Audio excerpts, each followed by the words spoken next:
जय हिंद। मैं अनंत आप सभी का स्वागत करती हूँ। आई होप कि आप सब लोग अच्छे होंगे। फ्रेंड्स, मैं आपको करवा रही हूँ रेलवे की तैयारी।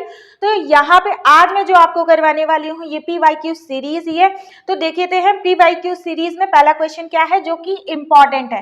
देखिए, PYQ सीरीज क्या होती है, किसी भी एग्जाम का बेस होता है, तो आपको बेस मजबूत करके चलना है, तो आपको एग्जाम में कोई भी प्रॉब्लम नहीं होगी। क्वेश्चन नंबर 1 कह रहा है निम्नलिखित में से कौन सी संख्या 9 से विभाज्य नहीं है। देखिए, सबसे पहले आपको देखना है हाँ या ना, क्या बोल रहा है। तो यहाँ पे नहीं है, तो 9 से विभाज्य क्या होता है, 9 से जो डिविजिबल होता है उसका रूल क्या होता है। उसका रूल ये होता है जितनी भी डिजिट दी गई है, जितनी भी डिजिट दी गई संख्या में जितनी भी डिजिट दी गई है उन सब का अगर जोड़ 9 से भाज्य है, 9 से डिवाइड है, 9 से डिविजिबल है, तो ही वो पूरी की पूरी संख्या मानी जाएगी। इतनी बड़ी संख्या तो मानी जाएगी कि वो 9 से डिविजिबल है या नहीं। अब यहाँ पे पता करना है नहीं कौन सा है। नहीं कौन सा है कि मतलब हमको चारों चेक करना पड़ेगा। अब यहाँ पे देखिए 8 2 10, 7 3 10, 10 10 20 और यहाँ पे 7 27, इसका क्या हो जाएगा, इसका 27 योग हो जाएगा। और 27 क्या है, 27 9 की पहाड़ी में तो आता ही है ना, आता है तो ठीक है, डिविजिबल है। अब यहाँ पे 9 1 10 हो जाएगा और 4 4 8, मतलब इसका हो जाएगा 18। 18 भी डिविजिबल है, ये भी ठीक है। और उसके बाद देखते हैं 5 4 9 और यहाँ 9 9 18 18 18 3 कितना हुआ 21 21। अब यहाँ पे 21 क्या होता है, 21 9 के पहाड़े में आता है, 9 के टेबल में आता है, नहीं आता, ठीक है। ऑप्शन नंबर 4 भी देख लेते हैं। वैसे ऑप्शन सी ही करेक्ट होगा, जब ये नहीं आ रहा है, नहीं डिविजिबल है, वो सी ही करेक्ट होगा। तो इसी सेम वे में इसको भी आप ऐड करके देख लीजिएगा, ठीक है। तो ये क्वेश्चन आई होप कि आपको समझ में आया होगा कि 9 से डिविजिबल का रूल ये होता है कि जितनी भी डिजिट है सबको आपस में ऐड करिए, अगर वो 9 से डिवाइड हो रही हैं तो ही वो 9 से डिवाइड मानी जाएंगी, ठीक है। चलिए आगे बढ़ते हैं। यदि 3.5x is equals to 0.07y है तो y minus x upon y plus x का परिणाम ज्ञात कीजिए। तो कौन सा ऑप्शन करेक्ट होगा ये बताना है। तो यहाँ पे देखिए आपको क्या करना है, x है और y है, तो जो x का कोफिशिएंट है ना, x का जो कोफिशिएंट है वो y माना जाता है, y की वैल्यू मानी जाती है। और जो y का कोफिशिएंट ये है वो क्या माना जाता है, वो x की वैल्यू मानी जाती है। अब इसको आप इस तरीके से भी लिख सकते हैं, लेकिन आपके पास क्या होता है, एग्जाम में टाइम कम होता है, इसलिए मैं ये बता रही हूँ कि यहाँ पे कोफिशिएंट कौन सा किसका माना जाता है, ठीक है। तो ये x का कोफिशिएंट y की वैल्यू मानी जाती है, y का कोफिशिएंट x की वैल्यू मानी जाती है, ठीक है। तो अब क्या करेंगे, अब यहाँ पे इसको हम इस तरीके से हटा देंगे तो एक 0 आ जाएगा। और उसके बाद देखिए 7 1 जा हो जाएगा, 7 5 जा 35 हो जाएगा। अब देखिए y की वैल्यू क्या आ जाएगी, 50 आ गई, और x की वैल्यू क्या आ गई, 1 आ गई। तो देखिए जो 0.07 था वो किसका कोफिशिएंट था, y का कोफिशिएंट था, लेकिन वैल्यू किसकी आई, x की आई, ठीक है। तो अब क्या करेंगे, यही x और y को हम क्या करेंगे, इसमें रख देंगे तो हम इसका परिणाम ज्ञात कर लेंगे। देखिए y की वैल्यू कितनी आई है, 50 माइनस 1, और यहाँ पे 50 प्लस 1 क्या आ जाएगा, 49/51 हो जाएगा आपका आंसर। कौन सा करेक्ट हो जाएगा, करेक्ट हो जाएगा आपका ऑप्शन नंबर सी, ठीक है। नंबर 3 पे क्या कह रहे हैं, x का 150% निकालना है। यदि x सबसे छोटी संख्या है जिसे 6 7 8 9 और 12 से विभाजित किया जाता है तो क्रमशः 2 3 4 5 और 8 शेषफल प्राप्त होता है।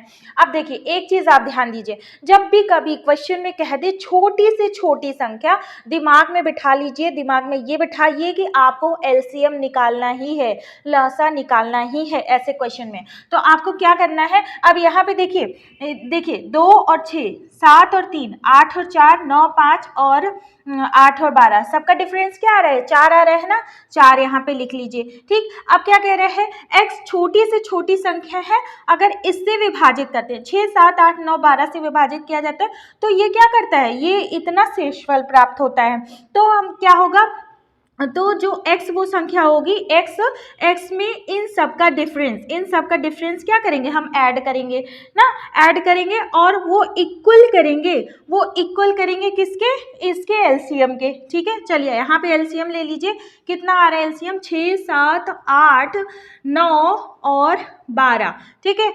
चलिए एलसीएम ले लेते हैं, 2 3 जा 7 2 4 जा 9 और यहाँ पे 2 6 जा, ठीक।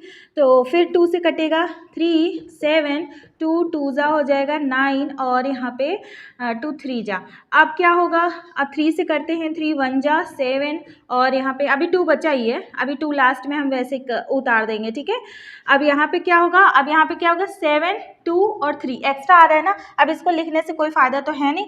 चलिए यहाँ पे देखते हैं, 3 2 जा 6 7 जा 42 हो गया और 3 4 जा 12 हो जाएगा, 12 2 जा 24, 12 4 जा 48 और 50। मतलब टोटल जो एलसीएम आ रहा है वो 504 के आ रहा है, मतलब 504 के आ रहा है बराबर।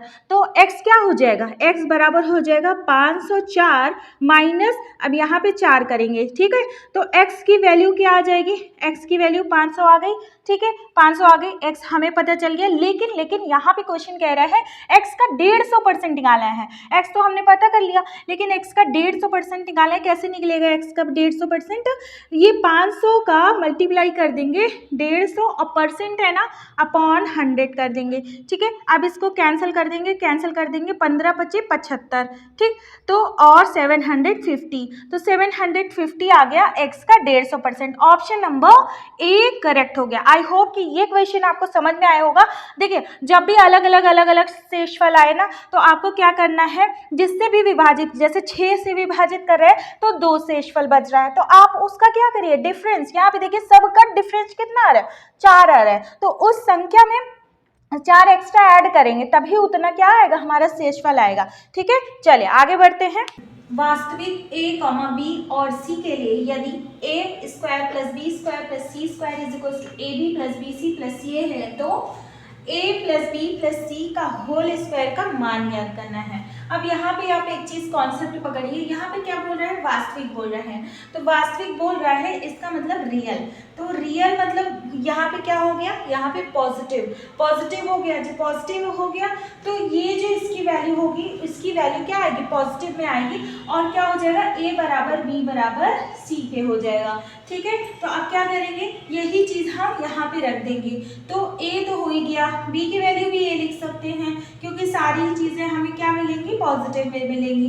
तो 3a का होल स्क्वायर, तो क्या हो जाएगा 9a का स्क्वायर। तो कौन सा ऑप्शन करेक्ट हो जाएगा, ऑप्शन नंबर ए करेक्ट हो जाएगा। चलिए आते हैं क्वेश्चन नंबर 5 पे। क्या कह रहे हैं, यदि त्रिभुज के कोण 2:3:7 का अनुपात में है, त्रिभुज के कोण है वो इस अनुपात में है, तो सबसे बड़े कोण का सबसे छोटे कोण से अनुपात पता करना है। देखिए कितना आसान है, यहाँ पे कोण का अनुपात तो पहले ही दिया गया है। अब इसमें सबसे बड़ा कोण कौन सा होगा, जिसका अनुपात सबसे बड़ा होगा वही सबसे बड़ा कोण होगा, ठीक है। सबसे बड़ा तो 7 हो गया, और सबसे बड़ा कोण और सबसे छोटा कोण, सबसे बड़ा कोण पहले लिखेंगे और सबसे छोटा कोण कौन सा है जिसका यहाँ पे अनुपात सबसे छोटा है, तो यहाँ पे 2 हो, ठीक है। तो कितना बच्चों टाइप का क्वेश्चन था, लेकिन ये आपके ही एग्जाम में पूछा गया था, तो इजी क्वेश्चन भी आता है, ऐसा नहीं है कि टफ भी आता है, टफ ही आता है। ये हो जाएगा ऑप्शन नंबर बी, ठीक। चलिए आगे बढ़ते हैं। x की पावर 6 माइनस x की पावर 4 माइनस x की पावर 5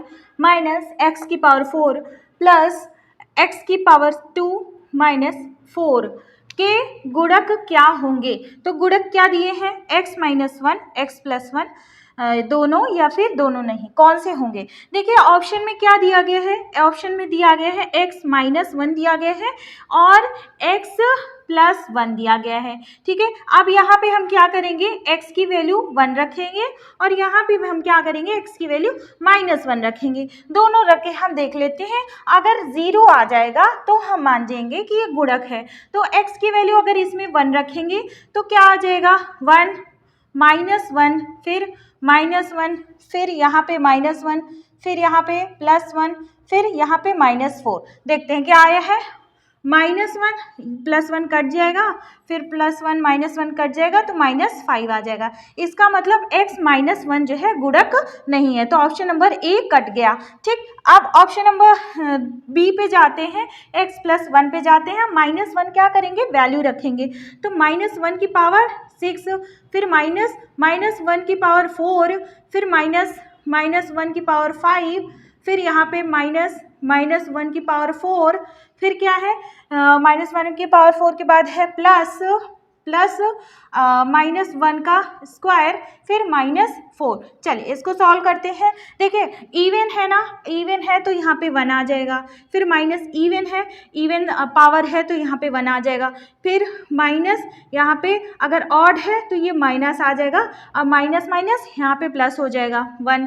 ठीक है, अब ये इवन है तो ये फिर क्या हो जाएगा, प्लस हो जाएगा और यहाँ पे 1 आ जाएगा -1। फिर ये भी इवन है तो फिर 1 आ जाएगा, +1 -4। ठीक है, +1 -1 कैंसिल, फिर कितना आ जाएगा, -3 आ जा रहा है। इस केस में भी -3 आ रहा है। इसका मतलब ना तो गुणक कौन सा, ना तो ये वाला ना तो ये वाला, x + 2 भी नहीं होगा। तो कौन सा ऑप्शन करेक्ट हो जाएगा, ना तो x - 1 ना तो x + 1। ठीक है, तो ऑप्शन नंबर डी करेक्ट हो जाएगा। तो आई होप कि आपको समझ में आ रहा होगा। अगर आप चैनल पे नए हो, अभी तक आपने सब्सक्राइब नहीं किया है तो फटाफट कर लीजिए और शेयर तो जरूर भी कर दीजिएगा, लाइक भी कर दिया करिए आप लोग। चलिए आगे बढ़ते हैं। क्या रहा है, 6 महीने के लिए 50 रुपए पर 10 पैसे प्रति रुपए की दर से साधारण ब्याज ज्ञात करना है। तो यहाँ पे फॉर्मूला तो साधारण ब्याज का ही लगेगा, PRT/100। तो यहाँ पे सिंपल इंटरेस्ट फाइंड करना है। मूलधन क्या है, मूलधन 50 रुपये है और रेट कितना है, रेट 10 पैसे प्रति 100 पे है। ठीक है, तो कितना हो जाएगा यहाँ पे 10 मल्टीप्लाई टाइम क्या है, टाइम 6 महीने है बटे 100। अब यहाँ पे ऐसे कट जाएगा तो कितना आ जाएगा, साधारण ब्याज आ जाएगा 30 रुपये। तो 30 रुपये आ गया। ऑप्शन नंबर कौन सा करेक्ट हो जाएगा, डी। ठीक है, तो इस टाइप के क्वेश्चंस को ऐसे ही करना है, देख करके लाइनों को देख करके घबराइएगा नहीं। ठीक है, चलिए आगे बढ़ते हैं। आ जाते हैं क्वेश्चन नंबर 9 पे। क्या कह रहा है, 2 बसों की गति के मध्य का अनुपात इतना है, यदि दूसरी बस 15 घंटे में 270 किलोमीटर की दूरी तय करती है तो पहले बस की चाल पता करना है। देखिए यहाँ पे क्या है, यहाँ पे स्पीड 1 और स्पीड 2 दो बस हैं, दोनों का अनुपात दिया गया है। ठीक है, 11:9 दिया गया है। और क्या दिया गया है कि ये जो दूसरी वाली बस है, दूसरी बस क्या करती है, 15 घंटे में 270 किलोमीटर की दूरी तय करती है। हम जानते हैं जो चाल होता है, चाल बराबर होता है दूरी बटे समय होता है ना। तो अब यहाँ पे चाल कितने बन जाएगा, इसके हिसाब से 270 किलोमीटर, 270 बटे क्या हो जाएगा, 15 हो जाएगा। ठीक है, 15 हो जाएगा। अब इसको 3 5 जा 3 9 जा 27 और 5 1 जा और 5 8 जा 40, मतलब 18 किलोमीटर पर आवर आ रही है दूसरी वाली की चाल। ठीक, तो ये जो 18 किलोमीटर पर आवर है ये 9 यूनिट के बराबर है ना। तो 9 यूनिट बराबर क्या हो जाएगा, देखिए 9 यूनिट ये चाल का ही तो अनुपात दिया गया है, गति का ही तो अनुपात दिया गया है। तो 9 यूनिट बराबर हो जाएगा 18, तो 18 किलोमीटर पर आवर ना। तो अब 1 यूनिट बराबर हो जाएगा 2 ना, कट जाएगा तो 2 किलोमीटर पर आवर। अब यहाँ पे 11 यूनिट बराबर, मतलब ये जो इसकी चाल क्या हो जाएगी, इसकी चाल हो जाएगी 22 किलोमीटर पर आवर हो जाएगी। ठीक है, कौन सा ऑप्शन करेक्ट हो जाएगा, ऑप्शन नंबर डी करेक्ट हो जाएगा। तो फ्रेंड्स चैनल को शेयर कर दिया करिए, फटाफट लाइक कर दीजिए और सब्सक्राइब कर दीजिए। ठीक है, जिनको आप जानते हैं उनके साथ तो ज़रूर शेयर किया करिए, अच्छी चीज़ें आप लोग शेयर किया करिए। देखिए खराब चीज़ें कितनी जल्दी स्प्रेड होती हैं, लेकिन आप लोग क्या करिए, अच्छी चीज़ें शेयर किया करिए। ठीक है, चलिए आगे बढ़ते हैं।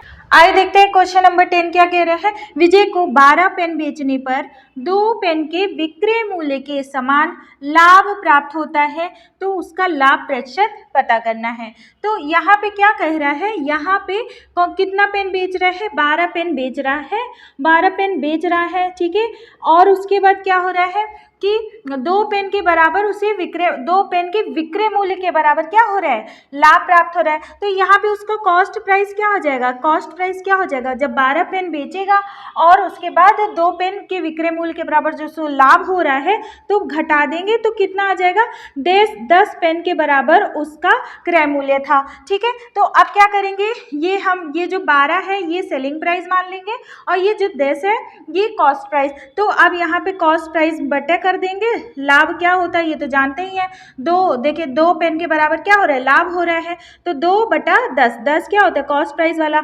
मल्टीप्लाई 100 कितना आ जाएगा, 20% क्या हो रहा है, उसका लाभ हो रहा है। तो ऑप्शन नंबर कौन सा करेक्ट हो जाएगा, ऑप्शन नंबर बी करेक्ट हो जाएगा। ठीक है, चलिए आगे बढ़ते हैं। ठीक है फ्रेंड्स, तो आज की क्लास तो सिर्फ यहीं तक, लेकिन उससे पहले आप आज का प्रश्न देख लीजिए।